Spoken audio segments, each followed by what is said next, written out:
YouTube channel തുടങ്ങുന്നതിനെ പറ്റി ചിന്തിച്ചിട്ടുണ്ടോ? ചിന്തിച്ചിട്ടുണ്ട്. യൂട്യൂബ് ചാനൽ തുടങ്ങാൻ ആഗ്രഹമുണ്ടോ? ആഗ്രഹമൊക്കെ ഉണ്ട്, ഇല്ലാതില്ല. പക്ഷെ ഇനി അങ്ങനെ ആഗ്രഹം ഉണ്ടായിട്ടും കാര്യമൊന്നുമില്ല. അതെന്താ? ഇത്രയും നാൾ സമയം ഉണ്ടായിട്ട് ചെയ്തില്ലല്ലോ. ഇല്ല, ഇനിയിപ്പോ ചെയ്യണ്ട. കാരണം AI എല്ലാം കൊണ്ടുപോകാൻ പോവുകയാണ്. ദൈവമേ, അതിലും AI. യെസ്, യൂട്യൂബ്, ഗൂഗിള് ഇതെല്ലാം AI എടുത്തോണ്ട് പോകാൻ പോവുകയാണ്. ഇനിയിപ്പോ മനുഷ്യന്മാരൊന്നും വേണ്ട. യൂട്യൂബ് ആർക്ക് പൈസ കൊടുക്കും? പൈസ കൊടുക്കണ്ട, അതല്ല ഏറ്റവും വലിയ കാര്യം. ഇത്രയും പേർക്ക് പൈസ കൊടുക്കണ്ടല്ലോ. ഇപ്പൊ AIക്ക് പൈസ ഉണ്ടല്ലോ. AI എന്ന് പറയുന്നത് എന്താണ്, ആർട്ടിഫിഷ്യൽ ബംഗാളി എന്ന് വേണമെങ്കിലും പറയാം. അപ്പം ആർട്ടിഫിഷ്യൽ ഇന്റലിജൻസ് മാത്രമല്ല, അതിന് പൈസ കൊടുക്കണ്ട. അപ്പൊ ChatGPT ഒക്കെ നമ്മൾ ഉപയോഗിക്കുന്നുണ്ടെങ്കിൽ അറിയാലോ, അത് എത്ര നമ്മൾ ഉപയോഗിച്ചാലും തള്ളക്ക് വിളിക്കാറില്ല.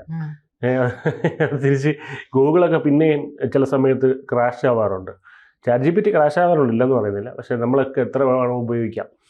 അപ്പോൾ ഈ യൂട്യൂബിൻ്റെയും ഗൂഗിളിൻ്റെയൊക്കെ ഭാവിയെ പറ്റി ഇപ്പം നമുക്ക് അറിയാം, സ്മാർട്ട് ഫോൺ എന്നൊരു സാധനം വന്നു. ഇനി ഇതെങ്ങോട്ട് പോകുമെന്ന് നമ്മൾ ചിന്തിച്ചിട്ടില്ല. അതായത് ആദ്യം ഒരു ടെലിഫോൺ, കറക്കി വിളിക്കുന്ന ടെലിഫോൺ ഉണ്ടായിരുന്നു, ലാൻഡ് ഫോൺ എന്ന് പറയുന്ന സാധനം. പിന്നെ അതിൽ നിന്ന് അത് വയർലെസ് ഫോൺ വന്നു, പിന്നെ മൊബൈൽ ഫോൺ അതിൽ വന്നു, പിന്നെ പാട്ട് കേൾക്കാൻ പറ്റുന്ന ഫോണ്, പിന്നെ ഈ പറയുന്ന ഇന്റർനെറ്റ് ഉപയോഗിക്കാൻ പറ്റുന്നത്. ഇപ്പോൾ അതാ ടച്ച് സ്ക്രീൻ എന്ന് പറഞ്ഞു. ഇനി എന്ത് ടെക്നോളജിയാണ് കൊണ്ടുവരാനുള്ളത്? ഇപ്പോൾ ഐഫോണിന്റെ പുതിയ മോഡലൊക്കെ ഇറക്കുമ്പോഴത്തേക്ക് അവർക്കൊന്നും കാണിക്കാനില്ല. പണ്ട് സ്റ്റീവ് ജോബ്സ് സ്റ്റേജിൽ വന്നിട്ട് പുതിയ ഐഫോൺ പറയുമ്പോൾ എന്തെങ്കിലും ഒരു പുതിയ ടെക്നോളജി അതിനകത്ത് കാണുമായിരുന്നു. ഇപ്പോൾ ഒന്നുമില്ല. ഇനിയിപ്പോൾ പുതിയ ഐഫോണിനകത്ത് ഇനി ഒന്നും കാണിക്കാനൊന്നുമില്ല. ചെറുതായിട്ട് പിക്സൽ ക്യാമറയുടെ ഇത് കൂട്ടിക്കൊണ്ടിരിക്കുക അവർ, പിക്സൽസ്, വേറെ ഒന്നും കാണിക്കാനില്ല. പിന്നെ സ്പീഡ്, ഇതൊക്കെ അവർ പറയുന്നത്. അപ്പോൾ അങ്ങനെ ഒരു ടെക്നോളജിയുടെ ഒരു പീക്കിൽ എത്തി വന്നിരിക്കുകയാണ് സ്മാർട്ട് ഫോൺ ക്യാമറ എന്ന്. അപ്പോൾ ഇനി നമ്മൾ കാണാൻ പോകുന്ന ടെക്നോളജി വളർച്ച എല്ലാ മേഖലയിലും AIയിലുള്ള ഒരു സംഭവമായിരിക്കും. ഒന്ന് ആലോചിച്ച് നോക്കൂ, നമ്മുടെ ഫോൺ ഇപ്പൊ തന്നെ നമ്മളെ പറ്റി എല്ലാം അറിയാവുന്ന ഒരു കൂട്ടുകാരനാണ്, അല്ലേ? പക്ഷെ നമ്മുടെ ജീവിത പങ്കാളിക്ക് പോലും അറിയാത്ത പല കാര്യങ്ങളും ഫോണിനറിയാം. അപ്പൊ അങ്ങനെ ഒരു കൂട്ടുകാരനാണ് ഫോൺ. അപ്പൊ അങ്ങനെ അതിൽ AI കൂടെ വരുന്നത് ആലോചിച്ച് നോക്കൂ. അതായത് നമ്മുടെ മനസ്സിന്റെ തന്നെ ഒരു എക്സ്റ്റൻഷൻ ആയിട്ട് ഫോൺ മാറും. AIയുടെ ഒരു പ്രത്യേകതയാണ്. അതിപ്പോൾ ഗൂഗിളിന്റെ യൂട്യൂബിൽ നമുക്ക് നോക്കാം. ഇപ്പോൾ ഈ ChatGPT എന്ന് പറയുന്നത് അത്യാവശ്യം എല്ലാവർക്കും അറിയാവുന്ന ഒരു കാര്യമായിരിക്കുമല്ലോ. ഗൂഗിള് എന്നുള്ളൊരു സാധനത്തിന്റെ ഉപയോഗം അത് നല്ല രീതിയിൽ കുറച്ചിട്ടുണ്ട്. എല്ലാവരും ഉപയോഗിക്കുന്നല്ല പറയുന്നത്. പക്ഷേ പണ്ട് നമ്മൾ ഗൂഗിളിൽ തിരയുമായിരുന്നു എന്തെങ്കിലും ഒരു കാര്യം അറിയണമെന്നുണ്ടെങ്കിൽ. ഇപ്പോൾ അപ്പോക്കാലിപ്സ് എന്നൊരു വാക്ക് കേൾക്കുന്നു, അതെന്താണ് എന്നറിയണമെങ്കിൽ നമ്മൾ ഗൂഗിൾ തിരയുമായിരുന്നു. എന്നിട്ട് പല പല ബ്ലോഗുകൾ വായിച്ച് ആണ് നമ്മൾ ഇൻഫർമേഷൻ കളക്ട് ചെയ്യുന്നത്. പക്ഷേ ഇപ്പോൾ ChatGPTയോട് ചോദിച്ചു കഴിഞ്ഞാൽ അതിപ്പം ഞാൻ പറയുകയാണ്, എനിക്കൊരു 5ാം ക്ലാസ്സുകാരൻ്റെ ബുദ്ധിയേ ഉള്ളൂ, അങ്ങനെ പറഞ്ഞു തരൂ എന്ന് പറഞ്ഞു കഴിഞ്ഞാൽ അത് 5ാം ക്ലാസ്സുകാരൻ്റെ ബുദ്ധിക്ക് മനസ്സിലാവുന്ന രീതിയിൽ പറഞ്ഞു തരും.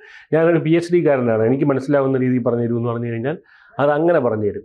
അപ്പോൾ അങ്ങനെയാണ് ഇപ്പോൾ ഇൻഫർമേഷൻ്റെ രീതി തന്നെ മാറിയിരിക്കുന്നത്. അപ്പം അങ്ങനെ ഗൂഗിൾ അതുകൊണ്ട് ഇപ്പോൾ ബ്ലോഗുകളൊക്കെ അപ്രത്യക്ഷമായി. യൂട്യൂബ് വന്നപ്പോൾ തന്നെ ബ്ലോഗുകൾ അപ്രത്യക്ഷമായി. അറിയായിരിക്കുമല്ലോ, പണ്ട് ഈ ബ്ലോഗുകളായിരുന്നല്ലോ, ബ്ലോഗർമാർ ഒരുപാട് പേരുണ്ടായിരുന്നു.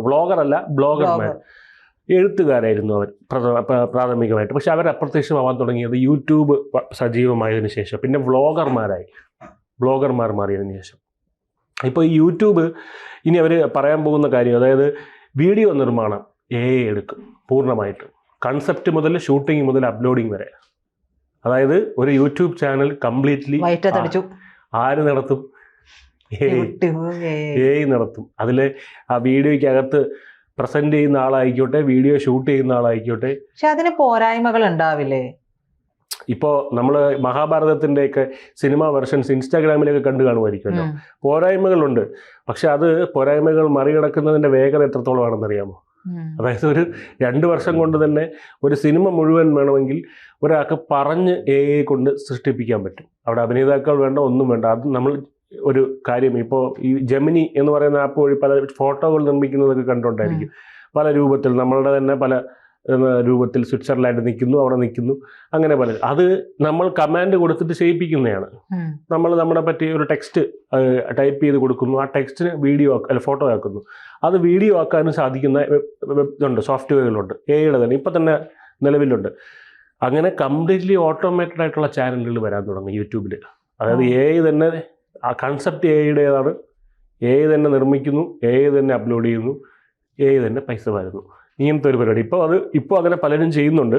നിലവിലത് മനുഷ്യരാണ് ഇത്തരം ചാനലുകൾ ജോലി ചെയ്യുന്നത്. കാരണം മടിയന്മാരായിട്ടുള്ള മനുഷ്യർ ഇതുപോലെ പല ചാനലുകൾ തുടങ്ങിയിട്ട് AI കൊണ്ട് പണിയെടുപ്പിച്ചിട്ട് പൈസ ഉണ്ടാക്കുന്നുണ്ട്. അതുകൊണ്ടാണ് യൂട്യൂബ് ഇപ്പോൾ AI കണ്ടന്റിൻ്റെ ഒരു ഇത് വെച്ചിട്ടുണ്ട്.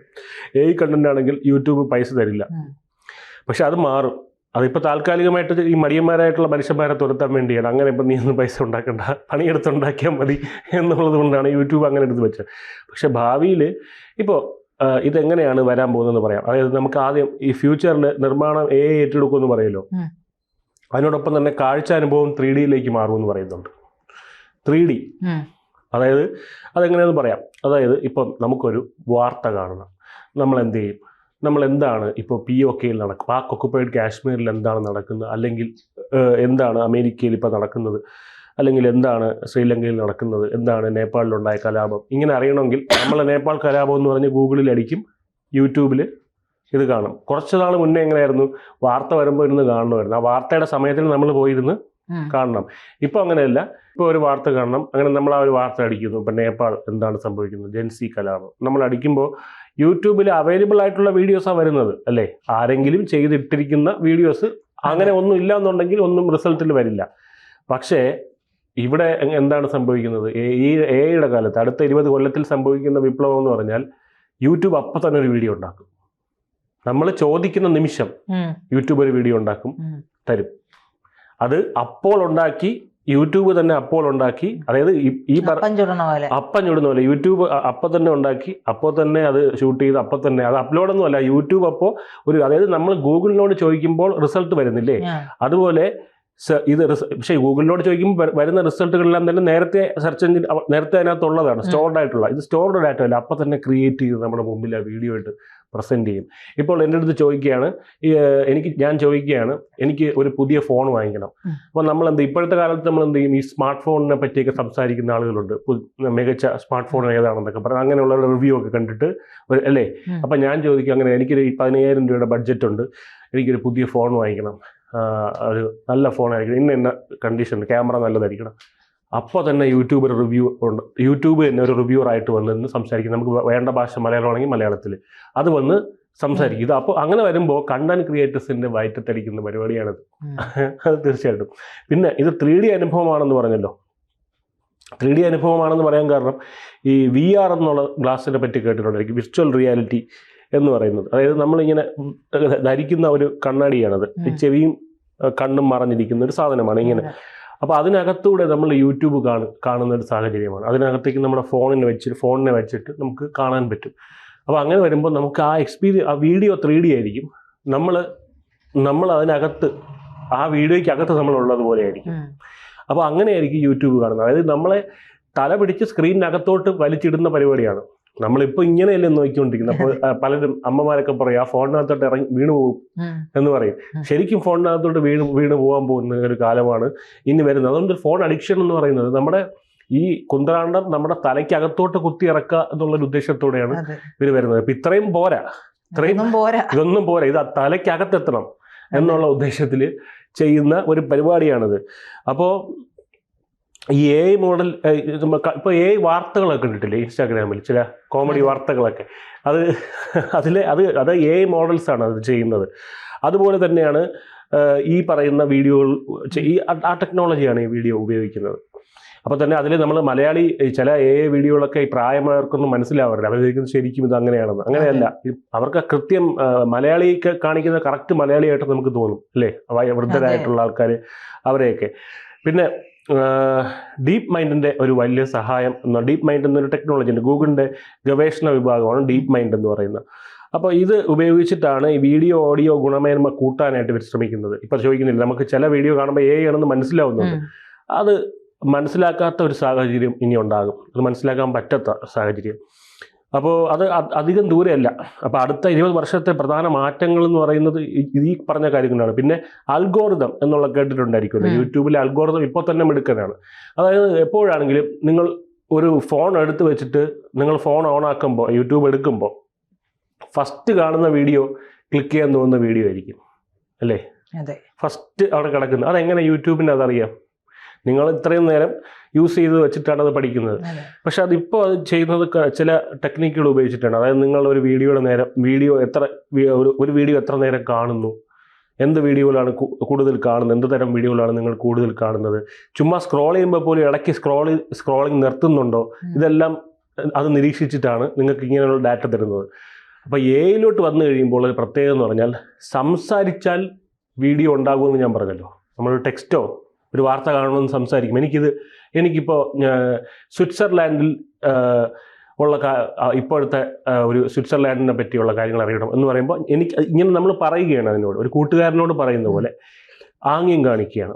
അപ്പോൾ നമ്മുടെ ഓരോ ചിന്തകളും അതിലേക്ക് ഇത് ക്യാപ്ചർ ചെയ്യുന്നുണ്ട്, ഈ പറയുന്ന യൂട്യൂബ് ആയിക്കോട്ടെ ഗൂഗിൾ ആയിക്കോട്ടെ. അപ്പം നമ്മുടെ മനസ്സിനെ കൂടുതൽ ആഴത്തിൽ ഇത് പഠിക്കുകയാണ്. ഇപ്പോൾ നമ്മൾക്ക് ഒരു കാര്യം ചിന്തിച്ചാൽ അതൊരു പക്ഷേ നമ്മൾ ടൈപ്പ് ചെയ്യണമെന്നില്ല അല്ലേ. പക്ഷെ അങ്ങനെയല്ല, നമ്മൾ ഇപ്പോൾ പറഞ്ഞാൽ മതി എന്നുണ്ടെങ്കിൽ ടൈപ്പ് ചെയ്യാൻ എല്ലാവർക്കും മടിയല്ലേ. ഇപ്പം നമ്മൾ വാട്സപ്പ് ചാറ്റ് ചെയ്യുമ്പോൾ ടൈപ്പ് ചെയ്യാനാണോ വോയിസ് ഇടാനാണോ നമുക്ക് കംഫർട്ട്? വോയിസ് ഇടാനല്ലേ. അതെന്തുകൊണ്ടാണ്? ടൈപ്പിംഗ് എന്ന് പറയുന്നത് മെനക്കെട്ട പരിപാടി. അപ്പോൾ യൂട്യൂബിൽ സെർച്ച് ചെയ്ത് നമുക്കിങ്ങനെ പറഞ്ഞ് ഇത് ചെയ്യാൻ വരുന്നുണ്ടെങ്കിൽ കൂടുതൽ ആൾക്കാർ വോയിസിൻ്റെ സഹായത്തോടെ ആയിരിക്കും ഈ പറയുന്ന കാര്യം ചെയ്യുന്നത്. അങ്ങനെ ചെയ്യുമ്പോൾ എന്ത് പറ്റും? നമ്മൾ കൂടുതൽ കാര്യങ്ങൾ യൂട്യൂബിനോടും ഗൂഗിളിനോടും ആവശ്യപ്പെടും. അപ്പോൾ നമ്മുടെ മനസ്സിലിരിപ്പ് കൃത്യമായിട്ട് ആർക്ക് മനസ്സിലാവാൻ തുടങ്ങും? ഈ രണ്ട് കമ്പനികൾക്ക് മനസ്സിലാവാൻ തുടങ്ങും. അപ്പോൾ ഇവർക്ക് കൂടുതൽ വിദഗ്ധമായിട്ട് അൽഗോരിതം മെയിൻറ്റെയിൻ ചെയ്യാൻ പറ്റും. അതായത് നമുക്ക് എന്താണ് വേണ്ടത് എന്നുള്ളത് കൂടുതൽ അവർക്ക് ഒരു മെച്ചത്തോടെ അത് കാണിക്കാൻ പറ്റും. അപ്പോൾ അടുത്ത ഇപ്പോൾ തന്നെ നമ്മൾ ശ്രദ്ധിച്ചിട്ടുണ്ടായിരിക്കും, നമ്മളിപ്പോൾ ഒരു ചെരുപ്പ് നോക്കിയിട്ടുണ്ടെങ്കിൽ ഗൂഗിളിൽ ഒരു ചെരുപ്പിനെ പറ്റി നമ്മൾ റിസർച്ച് ചെയ്തിട്ടുണ്ടെങ്കിൽ ഉടനെ തന്നെ അതുമായിട്ട് ബന്ധപ്പെട്ട പല പല പ്രോഡക്ട്സ് ഇത് അൽഗോരിതമാണ്. അപ്പോൾ ഇത് ഒരു എയുടെ ഒരു അവസ്ഥയിലേക്ക് വരുമ്പോൾ ഇത് കുറച്ചും കൂടെ കൃത്യമായി ഒരു കൃത്യതയോടെ ആയിരിക്കും ഇത് ചെയ്യുന്നത്. അങ്ങനെയുള്ള ഒരു ടെക്നോളജിയാണ് വരാൻ പോകുന്നത്. അപ്പോൾ ചുരുക്കം പറഞ്ഞാൽ നമ്മുടെ തലച്ചോറിനകത്ത് കയറി ഫുഡ് സ്കാൻ ചെയ്യുന്ന പരിപാടി ആയിരിക്കും ഇത് ചെയ്യുന്നത്. ഒരു ഡാറ്റ പോലും നമ്മുടെ മനസ്സിൽ നിന്നുള്ള ഡാറ്റ വരെ ചോരുന്ന ഒരു അവസ്ഥയാണ് ഇവിടെ ഉണ്ടാകുന്നത്. ഇതിവിടെ നമ്മുടെ ഫോണിലുള്ള ഡാറ്റ ചോരുമെന്നുള്ളത് നമ്മുടെ ഇപ്പോഴത്തെ ഏറ്റവും വലിയ പേടി. അങ്ങനെയല്ല, നമ്മുടെ മനസ്സിൽ നിന്നുള്ള ഡാറ്റ വരെ ചോരുന്നൊരവസ്ഥ. അപ്പോൾ ഇതിൽ ഏറ്റവും വലിയൊരു പ്രത്യേകത എന്ന് പറഞ്ഞാൽ നമ്മുടെ മനസ്സും ഈ പറയുന്ന ഇൻ്റർനെറ്റും അല്ലെങ്കിൽ ഗൂഗിൾ, ഈ പറയുന്ന യൂട്യൂബ് എന്നൊക്കെ പറയുന്ന സാമൂഹ്യ മാധ്യമങ്ങളും നമ്മുടെ മനസ്സും തമ്മിലുള്ള അകലം കുറഞ്ഞു വരികയാണ്. അപ്പോൾ നമ്മുടെ മനസ്സ് കൂടുതലായിട്ട് അത് വിസിബിൾ ആവുകയാണ്. ഇതിന് ഒരുപാട് വെല്ലുവിളികളുണ്ട്. എന്നാൽ ഈ പറയുന്ന കണ്ടന്റ് ക്രിയേറ്റേഴ്സിനുള്ള ഒരു വയറ്റത്തടി എന്നുള്ളൊരു കാര്യം, അത് മെച്ചപ്പെടാനായിട്ട് അവർക്ക് ഒറ്റ വഴിയേ ഉള്ളൂ, ഈ പറയുന്ന AI ടൂളുകൾ ഉപയോഗിക്കാൻ പഠിക്കുക. AI തോൽപ്പിക്കാൻ ഒറ്റ വഴിയേ ഉള്ളൂ, AI ടൂളുകൾ ഉപയോഗിക്കാൻ പഠിക്കുക.